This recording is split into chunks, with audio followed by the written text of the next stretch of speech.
Saya lagi nyari barang second. Pernah nggak sampai seharian nggak dapet gitu, Pak? Pernah juga sih bos, tarik sampai udah muter-muter jauh nggak dapet juga sih. Tapi biaya hidup mah tetap aja jalan terus.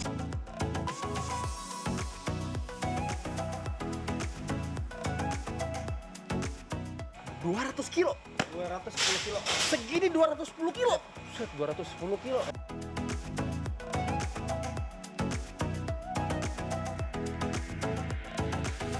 Sekilo Iya. 60.000. Iya. Tapi untuk dapetin sekilo butuh berapa TV, Bang? Di atas 50 TV. Pernahkah Anda berhenti sejenak dan bertanya, kemana ya perginya barang-barang yang tak lagi kita pakai? Yang rusak, yang kusam, yang dianggap tidak punya nilai. Padahal di tangan yang tepat, semuanya bisa seakan hidup kembali. Dari lapak sederhana sampai mall barang bekas yang tertata rapi. Hari ini saya akan menyusuri dunia itu yang memberikan hidup kedua pada barang-barang lama. Sudah siap? Mari kita mulai episode hari ini. Ada yang tahu saya lagi di mana? Saya lagi nyari barang second. Halo, Bang. Halo. Dan hari ini kita akan menjadi pengusaha barang second. Seperti apa keseruannya? Saksikan selengkapnya di segmen Sehari Menjadi kali ini. Bentar nih, saya takut jatuh. Kuat kan, Bang? Oke, siap. Kuat ya. Hihi.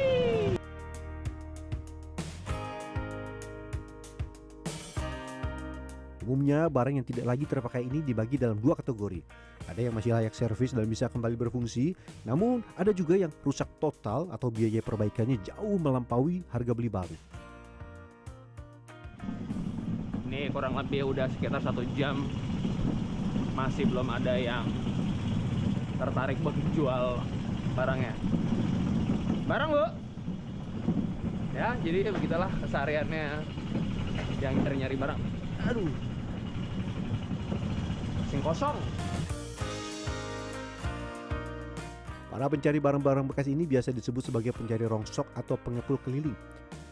Mereka menyusuri gang demi gang, mengetuk pintu warga, menawarkan jasa angkut untuk lemari lama, mesin cuci rusak, hingga besi-besi tua tak terpakai. Tapi tidak semua hari berjalan sesuai rencana. Tapi kalau nyari-nyari kayak gini tuh pernah nggak sampai seharian nggak dapet gitu, Pak?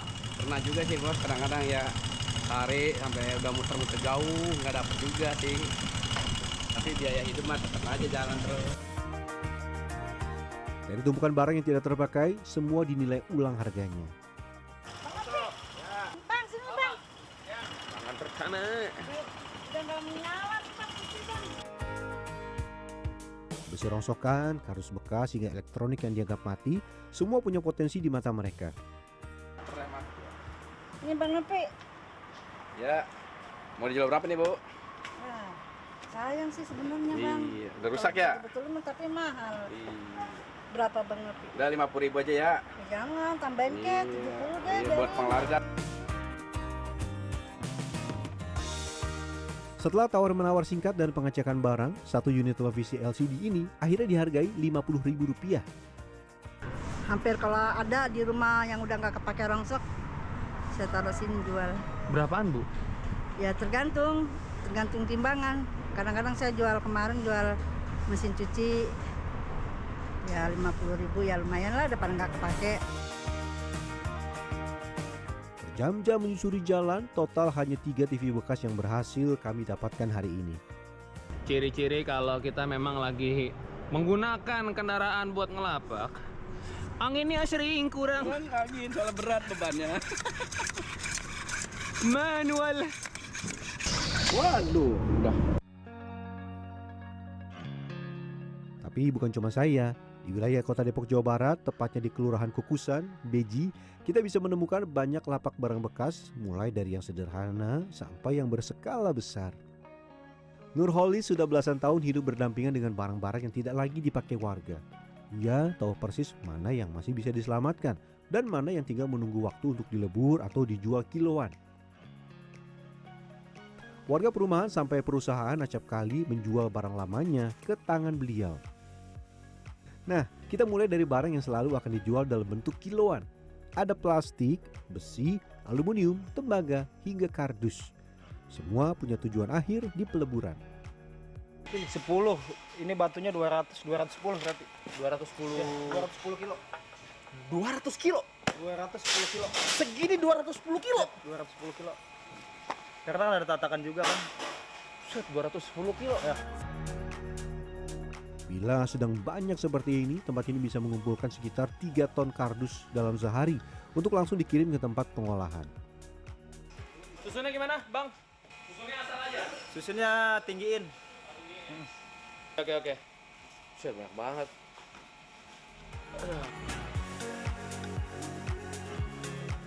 Kardus bekas biasanya akan dilebur menjadi bubur kertas yang kemudian dicetak ulang dalam bentuk kardus baru, kemasan atau bahan kertas industri lainnya. Ini kalau kardusnya misalkan basah masih bisa diambil nggak sih, Bang? Bisa bang, paling potongan berapa persen gitu dari bosnya.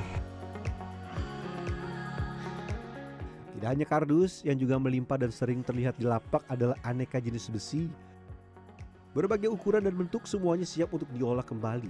Tapi yang satu ini, wah, hati-hati ya. Sering, kalau anak-anak yang udah lama udah pada sering, udah biasa lah. Terus ini kan karat gini, Bang, gimana tuh? Ada yang sampai sakit gitu? Belum tahu sih kalau sampai sakit, soalnya langsung kita bisa apa, nggak didiemin gitu. Besi yang tiba dan dibeli kiloan dari masyarakat ini datang dalam beragam kondisi. Ada yang masih terlihat baru hingga yang sudah berkarat dan penuh sudut tajam. Bang, itu mah bukan kegores, Bang, itu mah dalam, Bang. Iya emang dalam. Kenapa, Bang, itu? Kena apa kayak lempengan besi kegores. Pas ngangkat ke ini. Ngocor dong itu darah. Oh, langsung. Kardus dan besi relatif mudah, tinggal dikirim ke pabrik dalam bentuk kiloan. Tapi lain halnya dengan elektronik seperti kulkas, mesin cuci atau televisi yang punya banyak komponen. Semua harus dibongkar dan dipisahkan sesuai jenis materialnya. Bukan panel. Bukan. Kaca doang. Iya. Berarti yang di TV itu kaca doang udah gitu. Iya. TV-TV ini biasanya tidak lagi diperbaiki karena biayanya tidak sebanding dengan harga beli baru. Jadi pilihan terbaik adalah dipreteli untuk diambil materialnya. Plastik, kaca, dan bagian mesinnya semua dipilah. TV yang biasa ada di rumah paling banyak plastik ya, Bang? Plastik paling banyak. Ini plastik, Plastik. besi, dan saya dikasih sama abangnya ini nih. Namanya Ini mesinnya. Nilai terbesar dari elektronik ini ada di bagian mesin atau sering disebut dengan panel. Jadi harus hati-hati ya agar tidak hancur saat dibongkar. Kalau untuk harga plastik itu 1.000, kalau besi itu 5.700. Untuk sekarang kan harganya lagi turun ya. kalau yang ini panel Kalau ini sekilo bisa 60.000. sekilo Iya. 60.000. Iya. Tapi untuk dapetin sekilo butuh berapa TV, Bang? Ya di atas 50 TV. Makanya ini kan enteng banget, ringan ya kan. Untuk baut yang berkarat, mengetok sering jadi jalan keluar. Tapi ingat, harus selalu waspada. Meski tidak tampak seberbahaya besi berkarat, serpian plastik yang mengenai wajah tentu amat dihindari. Nah, yang bener tuh jangan begini, ntar nyolok muka. Ini yang saya agak deg-deg ser adalah suka pada mental-mental kayak. Dan ini alasannya bila mesin elektronik sampai patah atau rusak ketika bongkaran dilakukan. Kalau bongkarnya sampai patah ini ngaruh gak ke harga jual? Ngaruh, takutnya IC-nya pecah. Kalau IC-nya pecah itu harganya beda. Kalau yang pecah berapa, yang nggak pecah berapa? Kalau yang hancur, kalau total itu paling 10.000 masuknya hijauan. Kalau yang utuh itu bisa di angka 60, bisa lebih. Kalau banyak kan. Di lapak ini sedang menumpuk printer-printer mati total yang didapatkan dengan harga sekitar Rp20.000 per unit. Baru dibilang. Dan langsung kejadian. Bang, aman, Bang. Aman. Coba lihat. Jadi lagi bongkar printer dan ternyata terkena tinta. Tadi saya juga terkena sedikit. Nah, abang yang terkena versi banyak. Untuk saat ini, tembaga jadi primadona. Harganya di lapak jadi yang paling tinggi. Biasanya tembaga tuh dapat dari mana aja sih, Bang? Dari mesin-mesin Pak. Misalkan? Kayak mesin air, mesin apa namanya, mesin cuci, kipas angin, kulkas. Tembaganya nih ya. Iya. Yang paling banyak di AC Pak. Kalau banyak di pendingin ruangan ya. Di AC ini tembaga nih. Per kilogram, tembaga bisa mencapai lebih dari Rp100.000.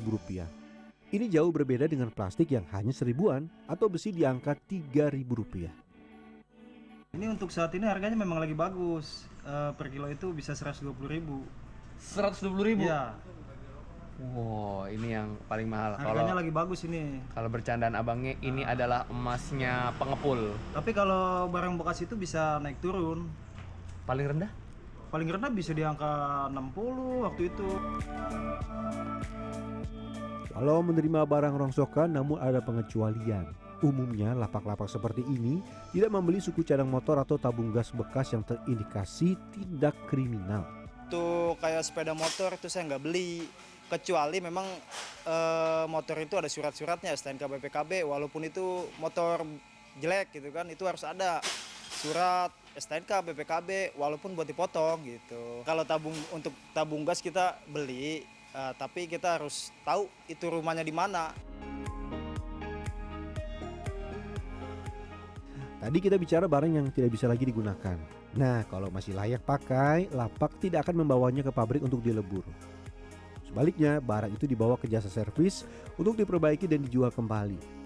Seperti besi tidak berkarat yang diubah jadi jendela atau kusen, kayu-kayu yang dipelitur menjadi kursi dan meja, hingga elektronik lawas seperti radio atau pita kaset yang dihidupkan kembali.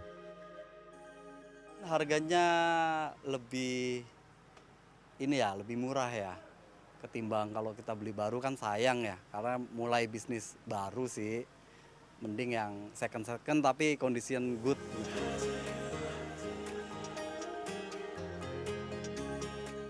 Harga jualnya bisa lebih murah 20 hingga 80% dibanding produk baru.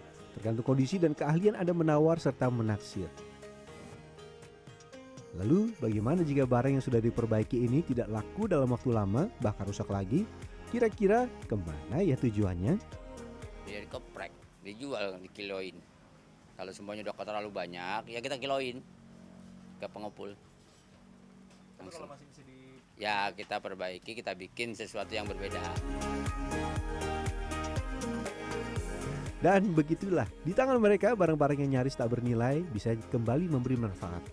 Ini bukan hanya soal keuntungan semata, tapi juga tentang upaya mengurangi limbah di tengah derasnya arus konsumsi. Akhir kata, Rian Fernando, Aryo Asmoro, Depok, Jawa Barat.